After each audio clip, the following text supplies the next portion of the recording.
Our man B.B. Shea just stopped in here. He's here. What's going on? Well, a couple of things. First of all, we have some breaking news. Politically, we have lost Dianne Feinstein, the senator from California, at the age of 90. So she has passed away, and she was the news broke 10 minutes ago. Yeah, so she has passed away. Yeah. And that's a big deal. Senior senator. She's been dreadfully ill this year. Yeah, right? she had shingles couple of years. and a fall. Yeah. But yeah. I don't know why, though. I was still surprised. I feel like she would finish her term, but She's been absent for a while from Washington. when you get past 80 up to 90 and you start having issues like that, it just spells the end. Shingles knocked me back I know. 2 weeks, and I was a young man. And yet Jimmy Carter just keeps He's having his birthday party tomorrow. He's out there. Keeps getting it. That's exactly right. So we've lost Dianne Feinstein. And then we had B.B. Shea come in here. I want 2 food items here. Yeah. First, you were at the radio awards banquet where we were yesterday. I was blessed to be there with you guys yesterday. Yeah. It was wonderful to have you. Now, you were at a different table. I was. But what I'm sure of that. Sate's Tyke. Yeah. Tyken. Yeah. They put me in my place real quick. They're like, you're over there, pal. Was there a kid's table? As you That's where I was at. Yeah, I had a Yes. little crooked leg. Yes. Well, little card table? Yes. Little janky. Went in the back. the way this was set up, wonderful, wonderful restaurant. Of course. And it starts, you sit down, and there's your plate is sitting there, but beyond your plate is the piece of chocolate chess pie that they're known for. And it's The dessert is there the whole time. the whole time. Yes. And it is delicious. I mean, I've had it before, and I love that chocolate chess pie. And Chris Demm says, It's unbelievable. with homemade whipped cream. I on never top of seek it out, but that if you go there and don't get it, you're missing out. Well, because of my admission I just made in the last segment, I didn't have it because I knew if I ate that, I was going to want it. I mean, I wanted it really badly. That was very difficult. Moment on the lips, lifetime on the hips. Exactly. You knew where you'd been. That I knew where I'd been. And let me tell you, that's the best willpower I've displayed in years because it sat there and stared at me for 2 hours. I mean, it was right there in front of me. Now, otherwise, now the opposite end of that spectrum, B.B. Shea, as we said, only sat at a table with a lot of loners and, just it was only half full. It was half full. Yeah. So there were, at a table of 4, 8 slices of chess pie, and B.B. Shea had 3. Yes. I couldn't stop. I know what you're talking about. Did you just stack the empty plates on top? That's what I did. another? Well, see, I got done eating the first piece, and then Ricky up in sales was sitting next to me, and so there's somebody came around and started picking up the empty plates. Yeah. And I was like, we can't have this. So I was like, hey, grab that pie real quick. Yeah, we're not gonna and I waste started it. eating it before they could take it Is away 3 from your me. magic number on donuts and pie? Yeah. 3 is the magic. I almost took another one home with me, but I just couldn't justify it, man. So good. I was going to take the plate and everything. I mean, the gout is worth it. 100%. For that pie. 100%. I'd lose a toe. That's right. Take my toe. Give me the pie. Cut it off. This is an exciting time. Yeah. Now they'll be walking away around here finally saying, is B.B. Shea okay? Yeah, oh, yeah. We see Biggie's losing weight. 3 Is pies. B.B. Shea okay? 3 pieces of that pie. That pie is that Oh, my good. gosh. Secondly, we just were talking about last week when I went to the beach, we had a low country boil. And I know your feelings about a low country Don't boil. even get me started on an LCB. Don't even get me started. An LCB. Yeah. Oh, yeah. It's LCB. It's the biggest waste of time on the planet. If you're having a low country boil, do not call me. I'm not showing up. I'm bringing McDonald's if you're having LCB. Takes a little time to prepare. Yes. He doesn't like it. No.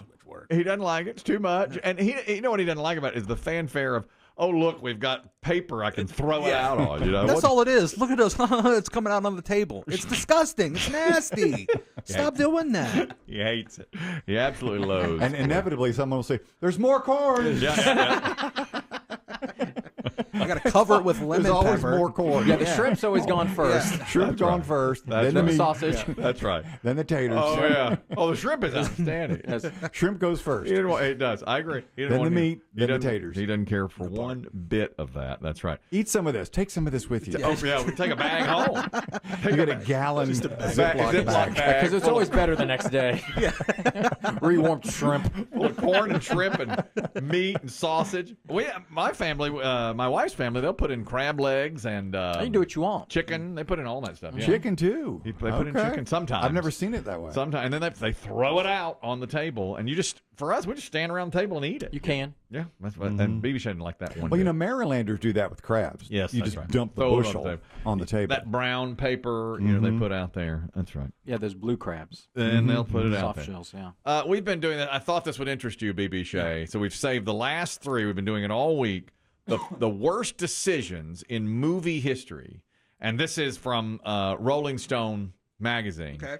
And number 3 on the list is Blockbuster turning down an offer to buy Netflix for $50 million 23 years ago. Netflix is sending out its final DVDs today. That's all they were at this time, was a DVD company that would rent them out through the mail order.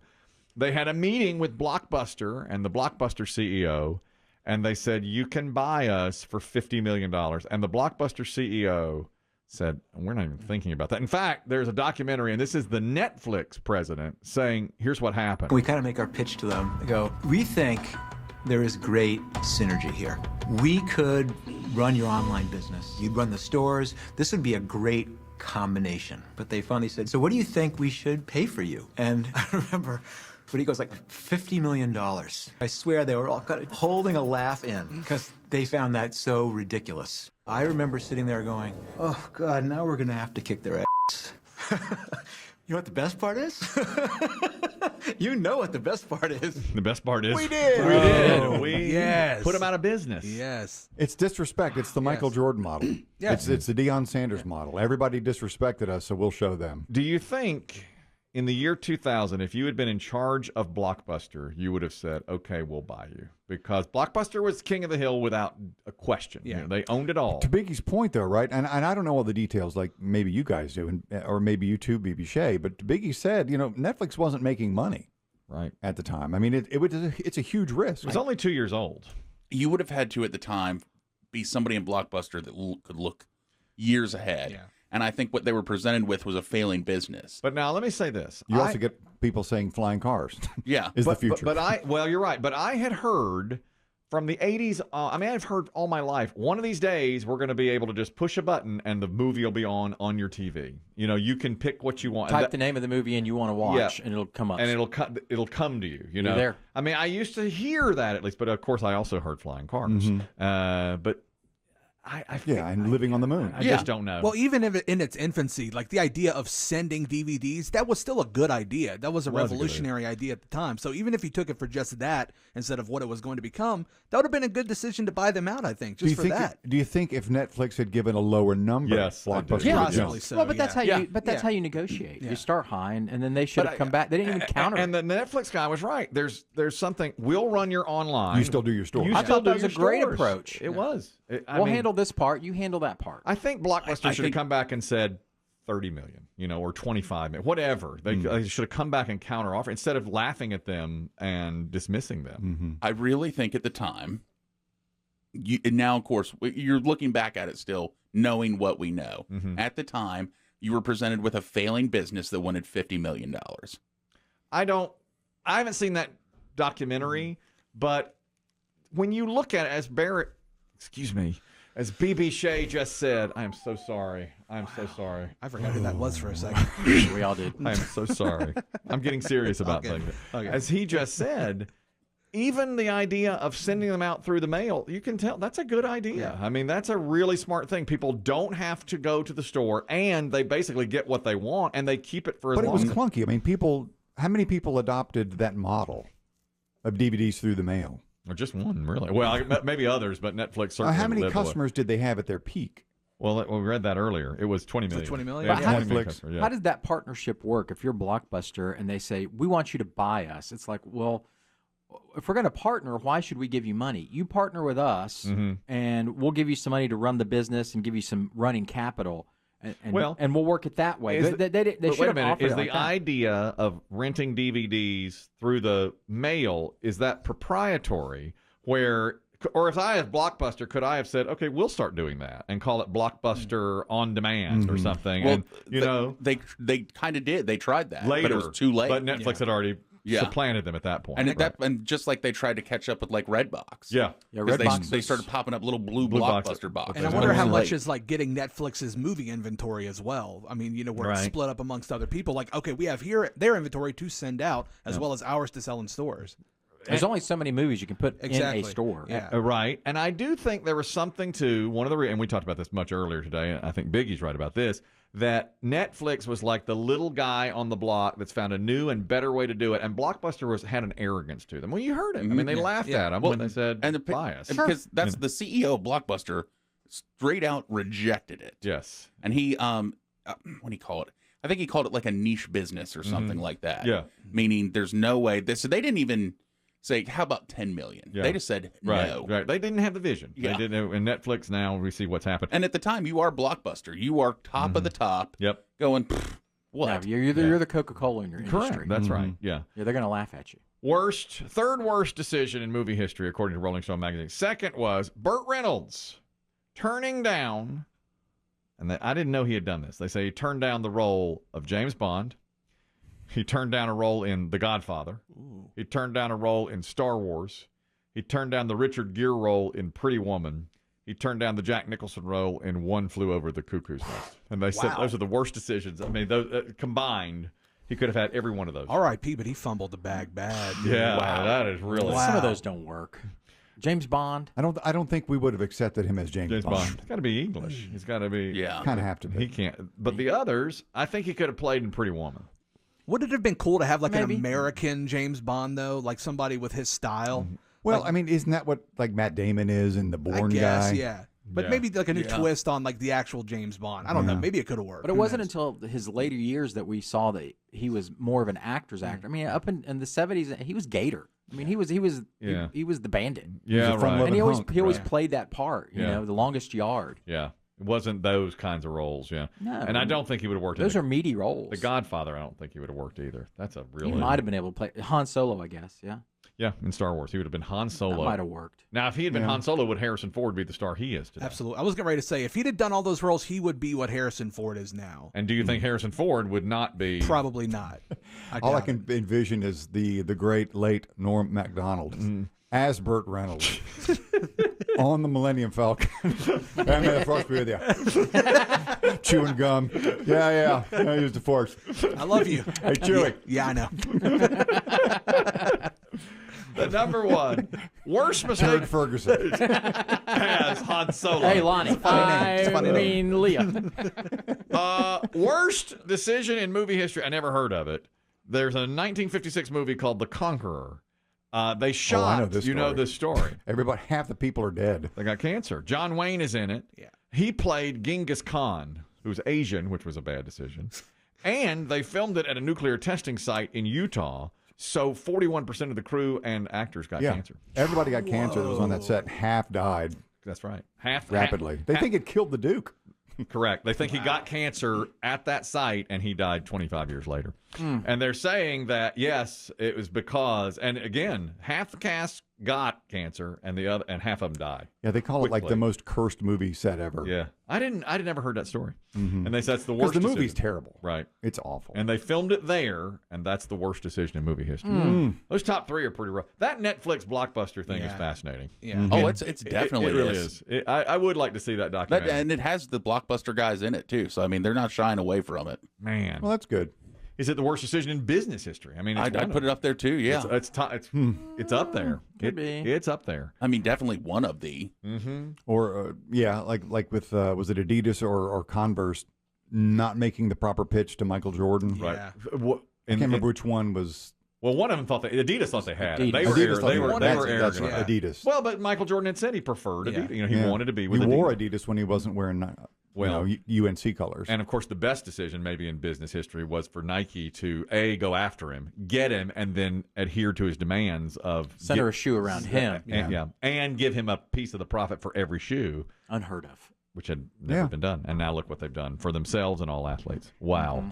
But that's sometimes you get successful like a Blockbuster or maybe a McDonald's or a Coke, and you're blind to everything else around you. We're the king. We're number one. Why should we? Right. You're Your competitor. You or scat them off. Yeah, Go and away. that's where Adidas went wrong and Blockbuster went wrong. That's right. But you really need somebody to say, hey, these guys could be something. We've got to pay attention to this. It's happened. Yeah. Yeah, but you're not the type that would take you. You are the CEO of You Blockbuster. do slough them off. Move. Out of the way. Sir, the gentlemen from Netflix are here. Think about BB Shea yesterday. You put him at the kids' table. I know, right? I tried told to him. come sit Yeah. next to him. He's like, no, you Nah, can't do it, bro. Taken. Cramping my style. Yeah, exactly. And we had tons of empty seats. Yeah, we did. Did you get food in your beard, BB Shea? Of course. I had chest pie all up Little in my chest pie stuff, bro. in there, yeah. Little to go to. How is your health, BB Shea? I'm chilling. Yeah. Yeah, I'm cool. Or so are dead people. I'm cool, you know. He's numb. He's yeah, totally, I his ain't foot is really numb. worried about it. He's Yeah, fine. He ain't exactly. He's Can't all right. feel my feet, but I'm walking on air, man. That's right. Write that down. Doing good. That should be your podcast. Can't Walking feel on the air? feet, but I'm walking on air. That's it. Don't forget to check out the square and the round. That's BB Shea Yep, and I who yep. do. That's our best business decision That's all the time. right. Bringing this That's guy in here. Am I right? What's the word on the streets? What's the feedback you're getting on the streets? Hot. People Don't are you- loving it. Don't you think? Streets are talking, man. Streets are chatting. Something's happening. Something's right, happening out yeah. there. We're Netflix. What's your right. key issue We're this week? Netflix. This what we talked about. Oh, we talked about how sexy Jimmy Garoppolo is. Yeah, we did. Yes, we did. Yes. That's right. Hard enough. That was the main That's a good one. point. That's a good one. Sign me up. Point. Are you ready to do your wrap? Absolutely, man. This is a weekly wrap up that he does. Fresh beats? Older Recycle beat? Yeah, Older recycle beat. Recycle beat. Every topic touched on this Yeah. program this week. I'm dropping the beat for you now. All right. Here we go. Yeah. Follow me on MySpace. All right. Yeah. Well, it's good to be back now. Vacation is over until Kelly goes on his adult sleepover. Dave was in Chicago and buildings in the skies. Biggie stayed home. Well, that's no surprise. His ability to chill is downright Olympic. He's given it all up to be stabbed with Ozempic. That's a lot of medicine. You better up the stocks. Taking more shots than a jack in the box. Demm was home too. He took one for the team. The only thing he did was watch me eat Krispy Kreme. Shouts to Veggie Bill. We appreciate the love. Bring more, and I'll be on Wegovy in a month. Kelly got a gift from his stretch artist Nick. A nice candle that's the same shape as his 3 years of stretching what he did to earn it, then brought it in the studio so whether Dave could burn it. Everybody's talking, and no, I can't stand it. Will you two please stop talking Titanic? Dave and Kelly argue if Rose was the type, wondering if Cal ever got to lay pipe. Dave says yes and has Kelly throwing fits. All that I can say is, who cares, bucket tits? What if she's a virgin? That shouldn't cause division. Let's discuss real issues like circumcision. We talked at length for at least 3 hours. Meanwhile, your son's at school pooping in the showers. I'm ending this now, but not to leave you flustered. You can find me on aisle 5 stocking mustard. Oh, he's back there. That's right. He's right. back there stocking the shelves. He's back. He goes in depth on that on our latest podcast as well. Cool. Stocking the shelves. The Stock Boy Blues? Yes, the old Stock Boy Blues.